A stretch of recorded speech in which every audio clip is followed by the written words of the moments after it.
Hello friends, welcome to our YouTube channel Lakshya for success. दोस्तों, आपका एक बार फिर से स्वागत करते हैं आपके अपने चैनल लक्ष्य फॉर सक्सेस में। दोस्तों, आज हम मॉक टेस्ट आपके लिए लेकर आए हैं जो कि आरआरबी, एनटीपीसी और ग्रुप डी के एग्जाम से लिए गए हैं। दोस्तों, इसमें रीजनिंग, मैथ और जीएस के क्वेश्चन आपको मिलेंगे और साथ ही साथ दोस्तों बहुत ही ज़्यादा इंपॉर्टेंट 1 × 4 वाला सीरीज चलेगा, मतलब कि ऑप्शन को भी लेकर चलेंगे जिसमें हो सकेगा। दोस्तों, तो चलिए चलते हैं अपने पहले क्वेश्चन पे। पहले क्वेश्चन की चर्चा कर लेते हैं। आज का हमारा पहला क्वेश्चन है, गुरु शिखर क्या है। दोस्तों, आपको बताना है कि गुरु शिखर क्या है। अरावली रेंज में सबसे ऊंची चोटी है, एक प्रसिद्ध सिख कवि है, एक प्राचीन भारतीय सूफी संत है, या 19वीं सदी का साहित्य है। दोस्तों, बताइए इसका आंसर क्या होगा।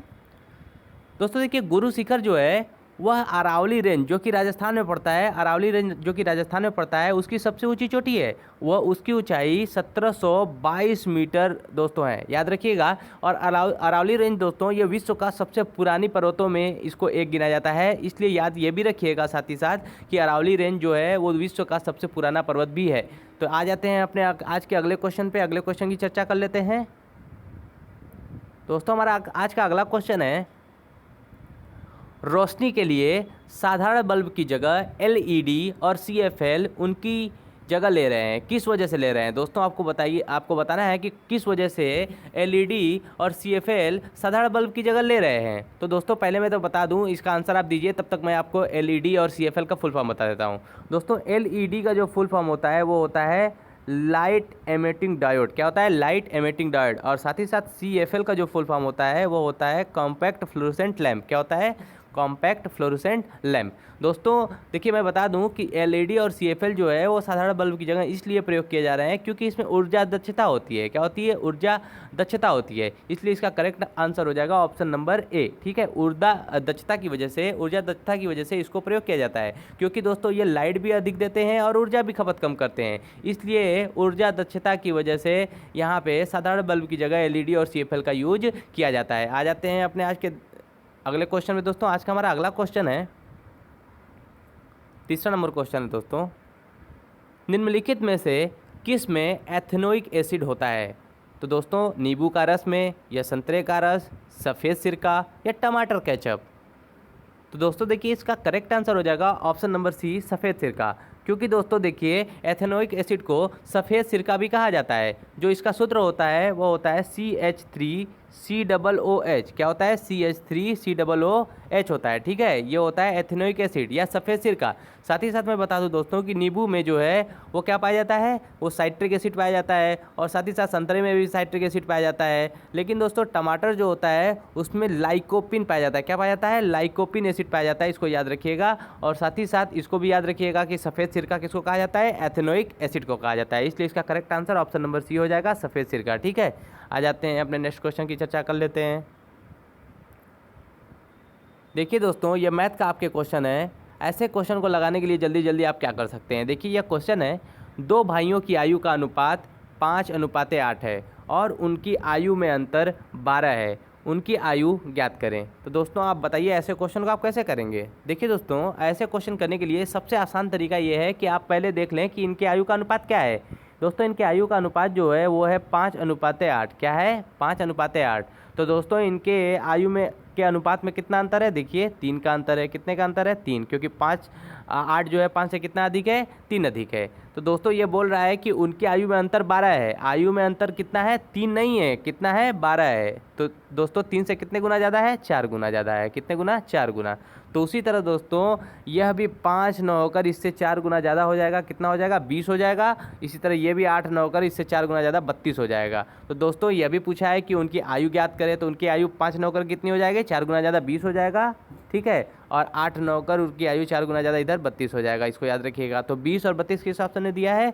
ऑप्शन नंबर ए में दिया है। ठीक है, इस तरह से आप इसका आंसर दे सकते हैं कम समय में। इसलिए करेक्ट आंसर हो जाएगा ऑप्शन नंबर ए, 20 और 32। ठीक है, आपको फिर से मैं बता दूं, एक रिवाइज कर देता हूं। 5 और 8 में कितने का अंतर है दोस्तों? 3 का अंतर है। लेकिन 3 का अंतर इसमें नहीं दिया है, क्वेश्चन में दिया है 12 का अंतर है। इससे कितने गुना ज़्यादा? 4 गुना। तो उसी तरह हम अनुपात को भी क्या कहेंगे? 4 गुना बढ़ा देंगे। 5 चौके 20 हो जाएगा और 8 चौके 32 हो जाएगा। तो 20 और 32 हो जाएगा करेक्ट आंसर। आ जाते हैं आज के अगले क्वेश्चन की चर्चा कर लेते हैं। दोस्तों, आज का अगला क्वेश्चन है, दो अनुपूरक कोण x प्लस 38 डिग्री और 3x माइनस 58 डिग्री है, दोनों में से बड़ा कोण ज्ञात करें। तो दोस्तों सबसे पहले बेसिक नॉलेज में बता दूं, बहुत लोगों को पता भी होगा दोस्तों कि अनुपूरक कोण जो है वो 180 डिग्री का होता है। कितने अंश का होता है? 180 डिग्री का।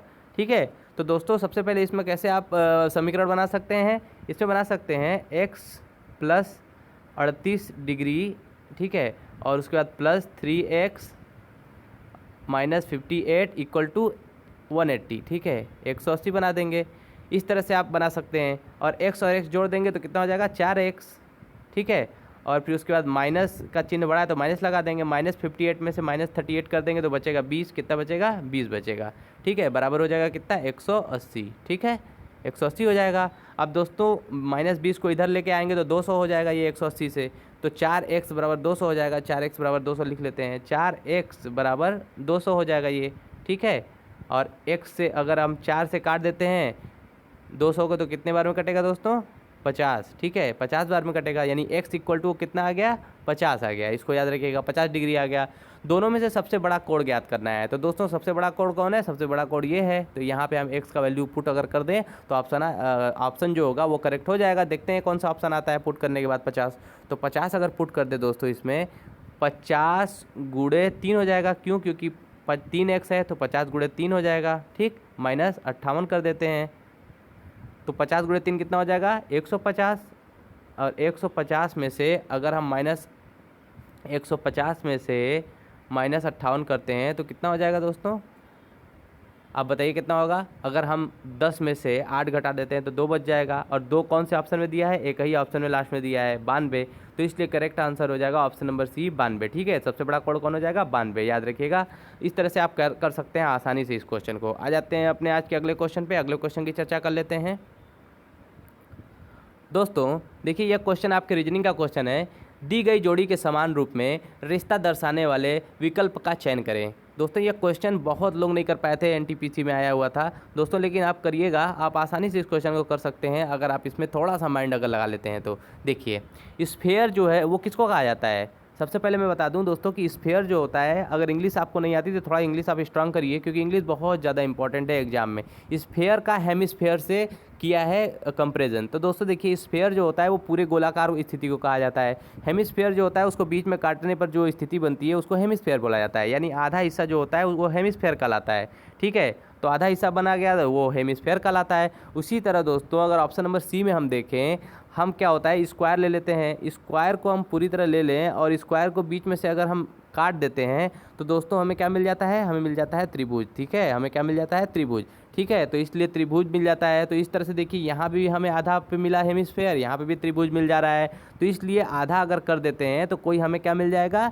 हमें आकृति मिल जाती है, कोई त्रिकोण की आकृति मिल जाती है, और इसमें हमें अर्धगोला की आकृति मिल गई थी। तो इसलिए इसका करेक्ट आंसर हो जाएगा ऑप्शन नंबर सी, स्क्वायर और ट्रायंगल। क्या हो जाएगा? स्क्वायर और ट्रायंगल, याद रखिएगा। आ जाते हैं अपने अगले क्वेश्चन की चर्चा कर लेते हैं।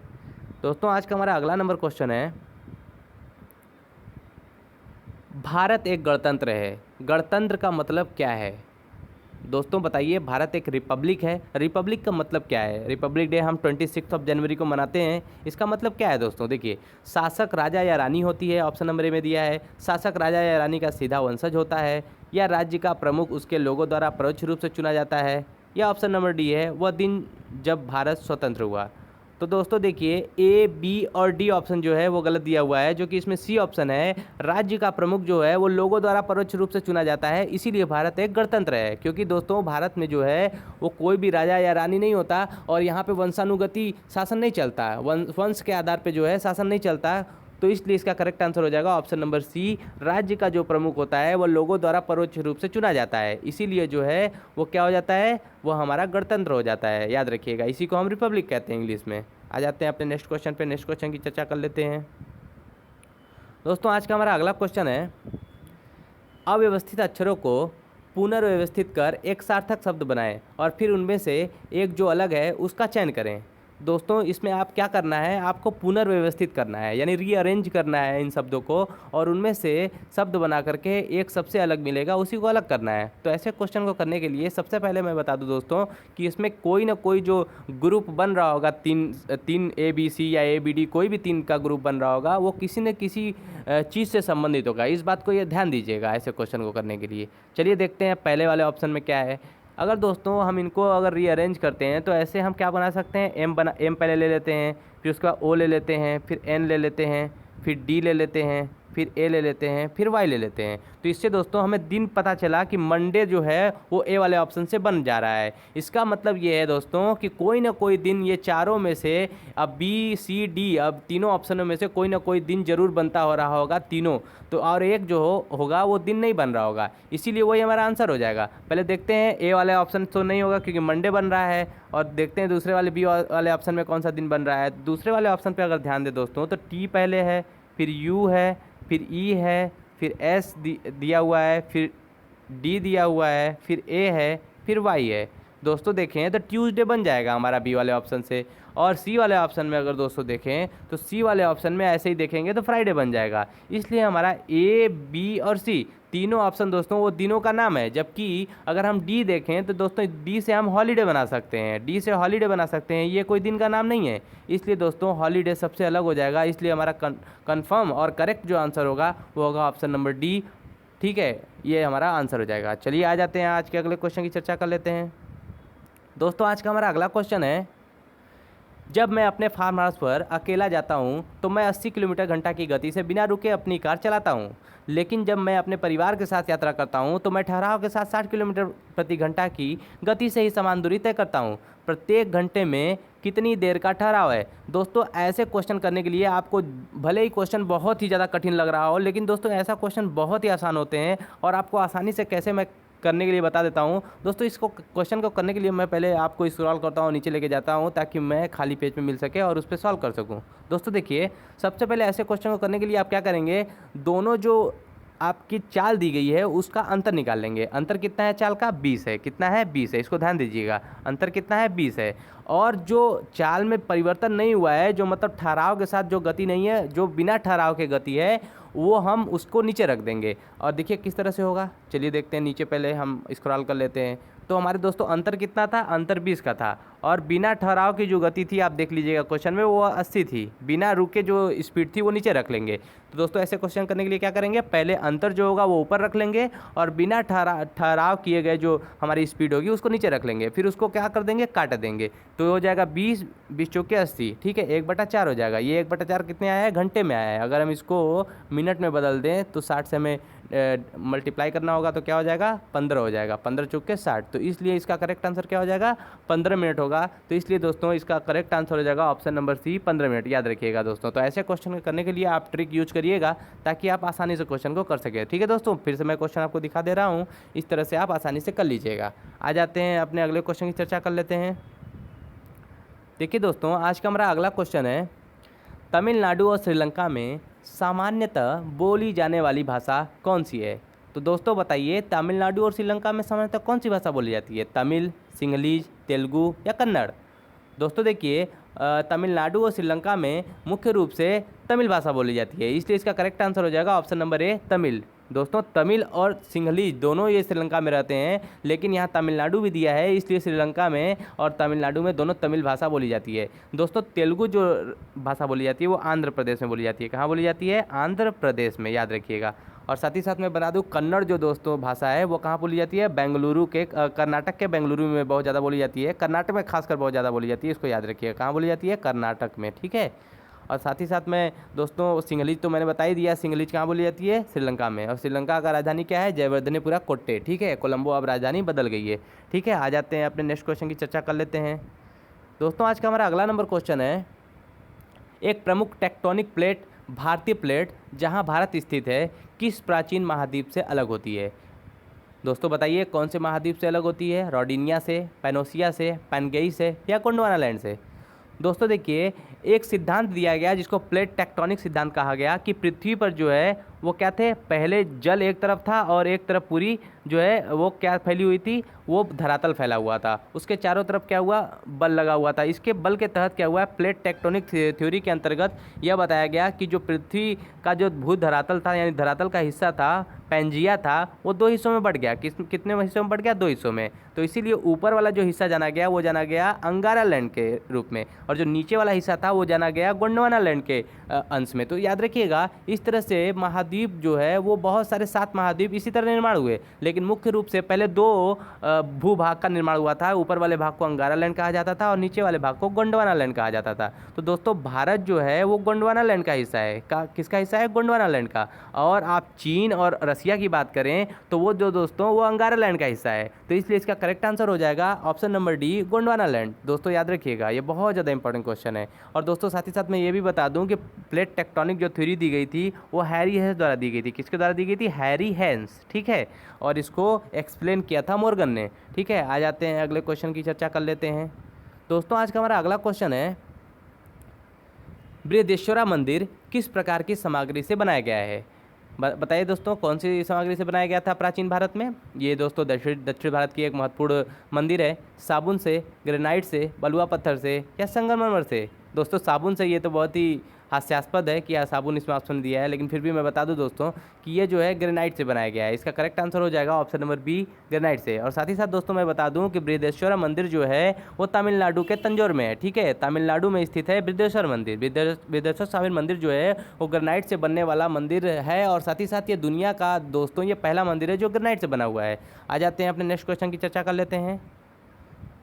दोस्तों आज का हमारा अगला क्वेश्चन है जो कि एक मैथ से रिलेटेड क्वेश्चन है कि एक व्यापारी उसके सामान पर क्रय मूल्य से 25% अधिक मूल्य अंकित करता है और 8% की छूट देता है, उसका लाभ प्रतिशत क्या है। दोस्तों ऐसे क्वेश्चन को करने के लिए जिसमें एक बार लाभ दे और फिर उसके बाद छूट दे, तो दोस्तों ऐसे क्वेश्चन को करने के लिए पता है क्या करेंगे आप, बहुत आसान से ट्रिक है। क्या है, a minus B minus A B by 100, ठीक है। ऐसे क्वेश्चन को करने के लिए आसानी से इस तरह से कर सकते हैं। a बराबर 25 हो जाएगा, b बराबर हो जाएगा 8।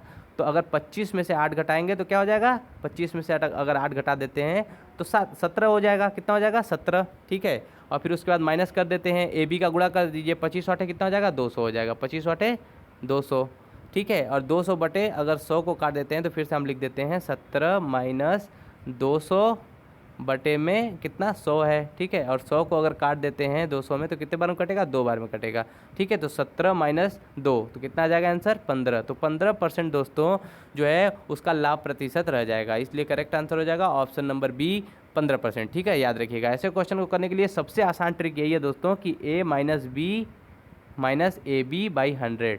और दोस्तों याद रखिएगा अगर दोनों लाभ होता तो यहाँ पे प्लस लगा देते, यहाँ पे प्लस लगा देते, ठीक है। a plus B plus A B by 100 हो जाता, ठीक है। इस तरह से क्वेश्चन आप कर सकते हैं। चलिए आ जाते हैं आज के नेक्स्ट क्वेश्चन पे। नेक्स्ट क्वेश्चन की चर्चा कर लेते हैं। ये हमारा दोस्तों देखिए कौन सा क्वेश्चन है, 14वां नंबर शायद क्वेश्चन है। एक मानव शरीर में अनैच्छिक मांसपेशियाँ कहाँ होती हैं। दोस्तों बताना है, अनैच्छिक मांसपेशियों से मतलब इस प्रकार की मांसपेशियों से है दोस्तों जिस पर हम कंट्रोल नहीं कर पाते, जो हमारे हिसाब से नहीं चलती, हमारे ऐच्छिक रूप से नहीं चलती। तो लिम्ब से, दिमाग से, दिल से या जुबान के। तो बताइए दोस्तों अनैच्छिक मांसपेशियाँ कहाँ होती हैं। दोस्तों अनैच्छिक मांसपेशियाँ आप जानते हैं हृदय में होती हैं, इसलिए करेक्ट आंसर हो जाएगा दिल, ठीक है दोस्तों। क्योंकि हम जानते हैं कि जो हमारा हृदय है वो 24 घंटे दोस्तों काम करता रहता है और वह खून को साफ करने का कार्य करता है। और साथ ही साथ विभिन्न हिस्सों में बॉडी के वो दोस्तों खून पहुँचाने का कार्य करता है, ब्लड पहुँचाने का कार्य करता है। तो इसलिए वो अनैच्छिक मांसपेशी होती है, वो हमारे इच्छा से नहीं चलती, वो कभी भी रुक सकती है जिससे हमारी मृत्यु हो जाती है, ठीक है। और हमेशा चलती रहती है, ठीक है। तो आ जाते हैं अपने नेक्स्ट क्वेश्चन पे। नेक्स्ट क्वेश्चन की चर्चा कर लेते हैं। दोस्तों ये हमारा अंतिम क्वेश्चन होगा। दोस्तों आप ज़रूर बताइएगा ये सीरीज़ आपको कैसी लगी, और दोस्तों ऐसी ही सीरीज़ आप चाहते हैं तो कमेंट सेक्शन में ज़रूर करके बताइएगा। ये बहुत ज़्यादा इंपॉर्टेंट क्वेश्चन सीरीज है दोस्तों। आइए चलते हैं अपने लास्ट क्वेश्चन पे। हमारा अंतिम क्वेश्चन है, निम्न में से किस में अस्थायी चुंबक की तरह चुंबकीय गुण नहीं है। निकल में, लोहा में, एल्युमिनियम में या चुंबक पत्थर में।